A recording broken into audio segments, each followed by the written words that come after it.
All right, everybody. Welcome to what I hope is going to be the first of a series that I'm just going to call virtual coaching sessions. The idea here was actually inspired by I was listening to Ross Bentley's podcast, the Speed Secrets podcast, and he had done something I thought was really cool. He actually recorded a live coaching session with a driver, and while that was audio only, I thought it was really interesting to actually hear the types of questions he asked and how he worked with the student. And here we've got a model that's a little bit different. I'm certainly no Ross Bentley, but what I wanted to do was basically walk through somebody else's data. So provide my input to someone who was nice enough to share with me their data, give them a few pointers, and hopefully for those of you that watch this, give you an idea of how I approach data analysis and how to use this on your own to be able to look at your own data and figure out ways to go faster. So what we're going to do is I'm kind of going to follow the Peter Krause method here, if you've ever heard him speak. And really what I want to do is compare the own driver's data to himself. So in this case, we have Herman.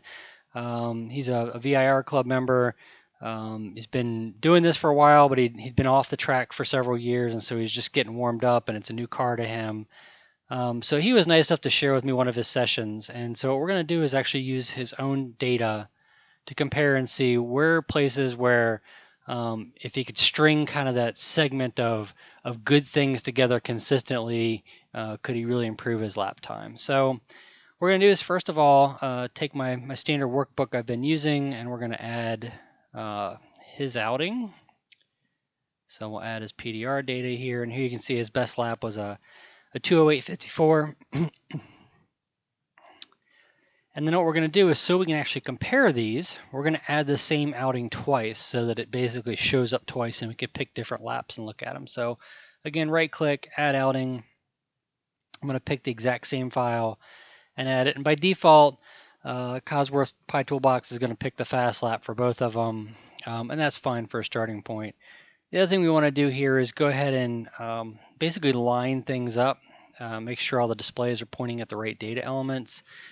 So if I just click, and these are my two video screens are blank because I'm really not, I haven't started that window yet. So I've clicked on it to highlight it. I'm going to right click, and it's already connected to the top lap. So the red lap we're going to use as our fast lap. The blue lap will be the comparison lap, and the one we're going to change as we look at different data elements. So I'm going to click on the other window and right click again and connect this. So now what we have is, or we should have, apparently I didn't click on it. There we go, right click, that is connected, and well, they're both on the same lap. So that's why we see the same data in both. But this window should be the top lap, the red one. This window should be the blue lap, the bottom one. So the best place to start is actually with the splits data. So if you bring up the VIR map I've created, I've put in basically several segments inside of the VIR track map.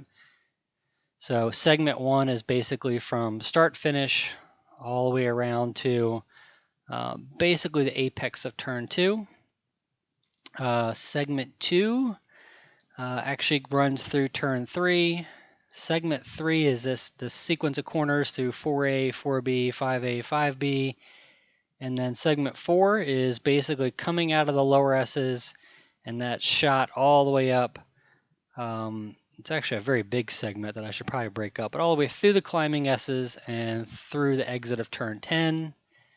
And then the next segment actually goes through turns 11, 12, then 12, 13, and then we've got top of the roller coaster and basically exiting hog pen onto the front straight. So I'm sure you didn't get all the way the first time by, but when you see it in the data, you'll see how this is laid out. It's actually fairly easy to internalize. So let's look at our splits data.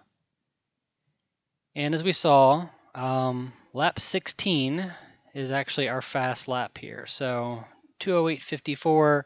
You can see 17 was very close, so 2:08.59. One thing we'll see is the way they made their speed is very different. But if you look at our sector times, or our split times here, blue means it was the fastest you went in that sector. Red is the slowest you went in that sector. And that lap 16 there has got a lot of bests in it. 6, 7, 8, 2 were all the best sector times of the outing for Herman in this case. So the question though is, if you look at, let's say, sector 1. So here in sector 1, his time was a 17.38 and his best was a 16.70. So 3/4 of a second slower through sector 1. So we're going to dig into that. We're going to understand what that's like. Sector 3, 1/10 and a half. Not a huge gap from best lap to next lap, but we'll go ahead and dig into that a little bit. And then sector 4, again, almost 8/10, big gap there. And then sector 5, another half a second. So we'll go ahead and drill into each of these sectors and figure out, okay, why was he so much faster on these other laps than on his fast lap, and see if we can't figure out a technique that allows us to string them all together. So let's start with the first sector, sector 1. And so we're going to take lap 7, and we're going to compare it to our fast lap of lap 16. So we're going to right click, select regions, select lap 7. And now let's go to the data. Now, since we had some pretty big swings in time delta, I'm still using the compare time or time delta channel here at the bottom, but I'm not going to focus too much on that right now. What I'm actually going to do is I've created another channel, a math channel, that I'm calling the compare change rate. So this isn't the number of seconds that it changed. This is the rate at which the delta between the two laps is changing. So, how quickly am I gaining time or losing time relative to my reference lap? So what you see here is, red is our baseline. So this is this section right in here we're looking at. Red is our baseline, and the blue, you can see it's below the red, which means I've gained time really quickly through here. Anytime the blue line is beneath the red, I'm gaining time. And so the longer it's there, sort of the steeper the angle, the bigger the gap, the more I'm gaining time. So the other thing is, you see these dash lines? In Pi Toolbox, these represent the segments. So segment 1 is in here, 2, 3, 4, 5, 6, 7, 8. And since what we're interested in this lap is segment 1, what I'm going to do is I'm just going to click actually right in the middle of that segment, and I'm going to hit the Z key a few times to just actually zoom in on just that segment. So now I've got everything really nicely zoomed in. This is the end of my first segment. Now, a couple things to note. If we go to the very beginning, Herman is using a different start-finish line definition than I typically use. I typically try to get mine right about where the flagger standard is at VIR. His is a bit later, and unfortunately, one of the results of that is we're sort of right in the middle of the braking for turn 1 as we start looking at the data. So you can see he's already hard on the brakes and, well off the gas, and we're, almost to the 4 marker where the lap picks up. So we don't actually see what's going on before that without kind of reverting back to the previous lap. But if you look, starting out, speeds are fairly similar entering the lap. So 127 to 129 here. And, as you can see, they're fairly close, but you see them start to separate right around, the 3.5 marker here. Okay, so part of it, as you can see, he's actually using less brake pressure at this point. So he's actually backed off the pedal a little bit, and then he goes firmer. But he's got this speed advantage, and just by modulating the brakes, this is a really hard thing to learn, and it's something you need to just kind of build up to with practice. But what he's able to do is on his blue lap, which is the fastest segment lap here that we're comparing, he's getting these big speed gaps. I mean, this is 9 miles an hour between the 2 and the 1 marker. And so by modulating the rate of descent of the car, he's able to actually carry that speed later into the corner, later in the braking zone rather, and carry it all the way down to where he's already starting to turn in. And you can see he's got steering input down here. He's actually got less steering input in his reference lap. But by the time we get down to, just shy of the apex of 1, this is actually a little bit early to be off the brake. So he's carried a lot more speed, a lot deeper, and you see that manifested in this big segment where the blue line is under the red line. And the result is, by this point on track, he's basically gained 0.3 of a second just by carrying that extra speed through the braking zone. Now, one thing I'll say is, he's off the brakes at this point, and we're not even to the apex of turn one. So actually, braking a little lighter, a little longer, carry more speed, carry that all the way down to your apex of one. The apex of one is way, see if we can kind of scroll through a little bit. It's right about here. And so he's basically overslowed the car too quickly. And we also see him already getting back to gas too. So we're getting back to the gas before apex, which is basically going to lift the nose and is going to cause him to probably understeer as he starts to go back to gas, pushing out of the turn. But again, that slower decel rate definitely bought him some time. I think it's a great thing to continue to work on, to hone, but also make sure that you're carrying the brakes all the way to the apex in a turn like turn one. And we see him get back to the gas in both laps. He actually gets back to the gas a little more aggressively right at first, although we're still not at the apex. He's probably realized he's overslowed and said, "Crud, I need to get back on the gas." But as a result of a little more throttle, he's picked up the speed more quickly. And again, as we're coming out of turn one, starting to exit, he's got this good 3-4 mile an hour speed difference. And he also gets back to much, although not full throttle, much higher throttle much sooner, which again helps with the speed. So, again, turn one, modulate the brakes better, basically carry the brakes all the way to the apex, and then try to get back to full throttle as soon as you can. Get the car angled, get it turned, get the steering input out of it. There's still a lot of steering input in here, 56 degrees and 63 degrees, and then start accelerating. But using his own data, you can see we're, again, back on the gas sooner, has allowed him to pick up an additional 0.2. So we're now half a second faster just by the time we've exited turn one. And he carries this speed all the way through. And let's go right about here, which is approaching turn two. And again, another thing he does much better in his slower lap, the blue lap, is he stays in the gas longer as well. So here you see he's just lifting at this point on his fast lap at 1,271 feet, whereas 40 feet later, he's still on the gas on his slower lap but faster sector time. And again, there's another 1/10 in that alone. So carry that speed longer. Ideally in VIR, you want to be able to carry the gas full throttle all the way to the apex of turn two. Again, I'll say that I am horrible at that as well, and I tend to chicken out a little early, but that's the goal. But you can see that later throttle. Again, let's look at our speed trace. We carry much more speed much longer. And, by the time he goes to the brakes, he's got that, again, extra 4 miles an hour or so. And that's really the bulk of the extra time is by carrying that extra speed longer through these corners. So let's go back. Let's take a look at another section. And it's worth noting here, he gives some of it back. So, he basically overslows a bit at the apex at 2, brakes a little too much and is now, 3 miles an hour slower, gives some of that time back. But it's pretty close. It's back and forth. But this big time difference was really in here. Now, going back to our splits data, again, our fast lap is 16. Let's look at sector 3. So in sector 3, there's 1/10 in here between 16 and 17. So let's try looking at these two laps. So again, I will right click, select region, and I will change that to lap 17. And let's compare sector 3.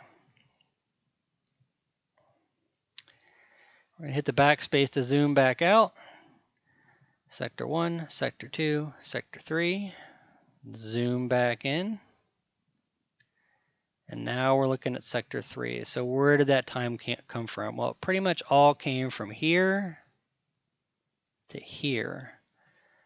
So it's, again, to back up a little bit, it is basically coming out of turn 4, coming out of NASCAR, if you will, and then accelerating and carrying a little bit more speed. So here again, you see slightly higher throttle trace in the blue lap, and that throttle trace gives you a slightly higher speed advantage.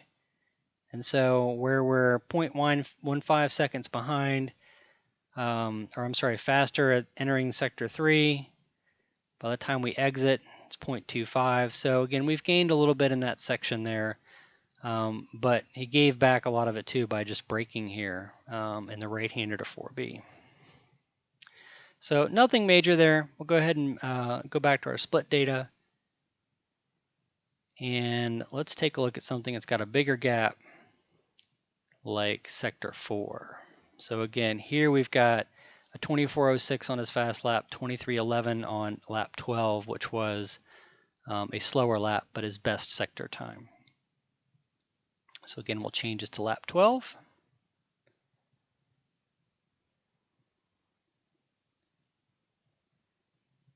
And go back to the data.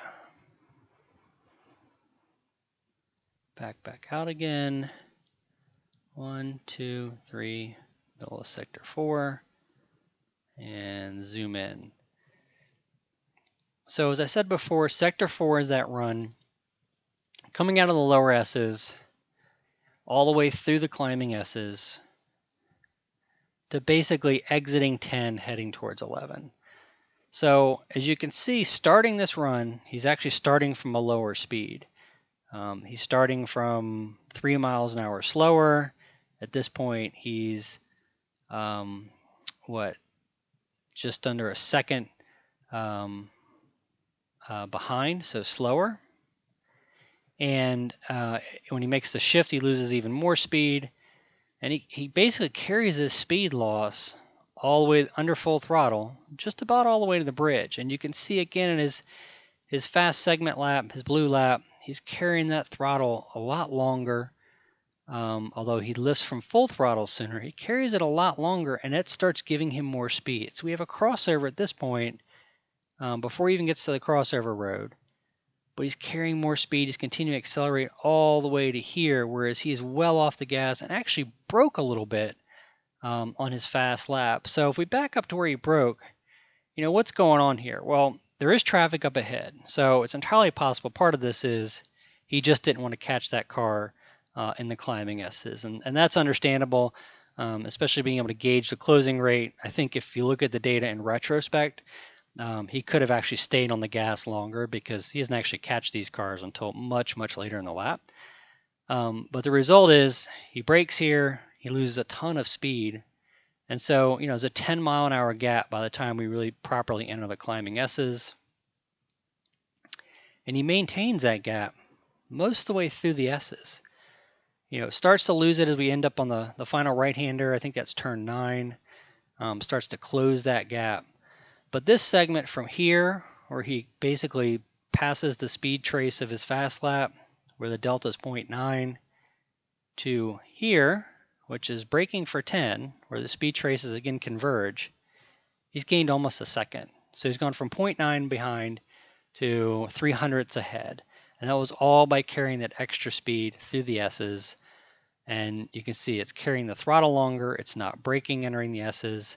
And frankly, you can see he could have actually carried probably a lot more throttle through portions of the S's as well. So, big chunk of time in there in the climbing S's. That's a good second. And then the next sector we're going to talk about is sector 5. And sector 5, probably I should redefine it because we have a couple of laps where he's much faster. But we'll go ahead and look at this one since we're already looking at this same lap. Let's actually go look at our split data real quick. So we're looking at 12. Sector 5. Actually, are we looking at 12? Yeah, we're looking at 12. Let's actually pick the one that was faster here. So let's do lap 17.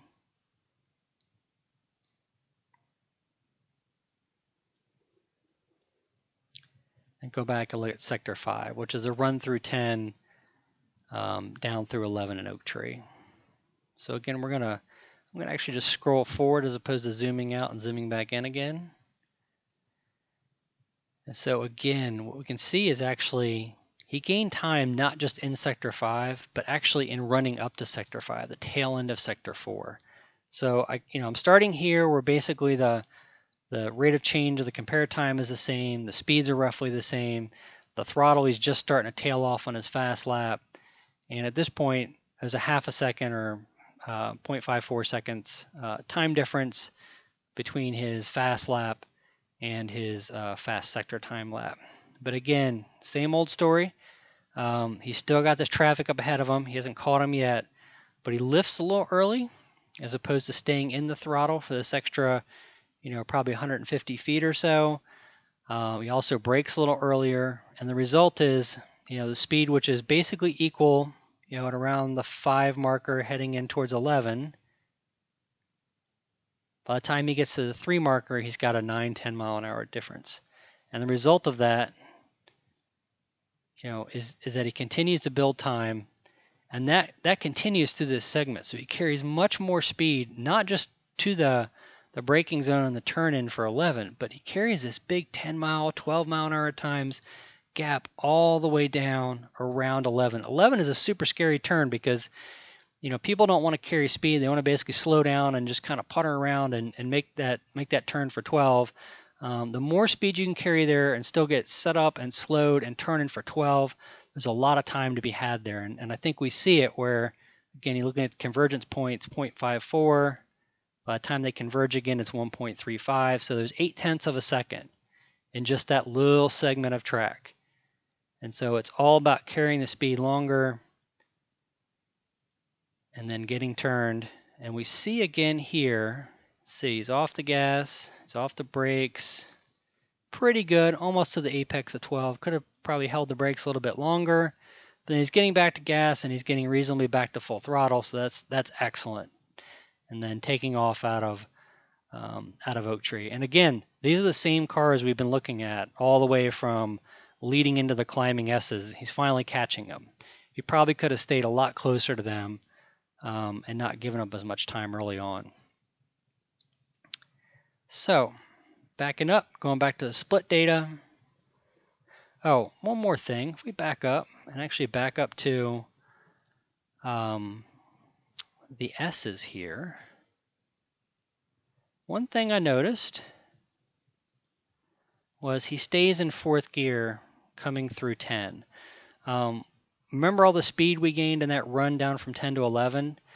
If you'd have downshifted to the 3rd gear, you're actually going to get even more speed. So highly recommend that 3rd gear quick downshift before you turn into turn 10 at the top of the hill, and just floor it, go full throttle down the hill, gain even more speed, and then you can kind of gently brake and carry the speed as you swing around turn 11.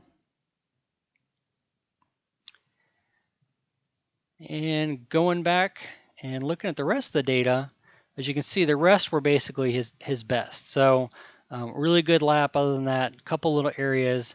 Just to recap the things I would work on. Obviously modulating the brakes to carry more speed longer, coming down the braking zone into 1, getting back to full throttle sooner for sure. And same thing as far as carrying more speed through turn 11.